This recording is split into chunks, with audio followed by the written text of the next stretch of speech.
भारतामध्ये 50% लोक दारिद्र्य रेषेखाली जगत आहेत आणि त्यांच्या उत्पन्नाचे 80% पैसे रोजच्या जेवणासाठी त्यांना वापरावे लागत आहेत. एवढं करूनही त्यांना समतोल आहार मिळत नाही आहे. They are suffering from under nutrition और ओव्हर न्यूट्रिशन. भूकमरीनी मरत आहेत आणि आहारामध्ये पोषक तत्व कमी असल्यामुळे त्यांना वारंवार इन्फेक्शन्स होण्याची शक्यता असते. Undernutrition is an important cause of repeated infections. Overnutrition is causing degenerative diseases.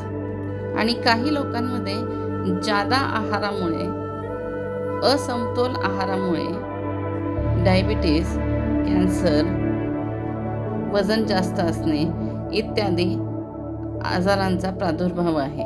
उत्तम आरोग्यासाठी समतोल आहार महत्त्वाचा आहे. सुरक्षित रहा, स्वस्थ रहा, खुश रहा.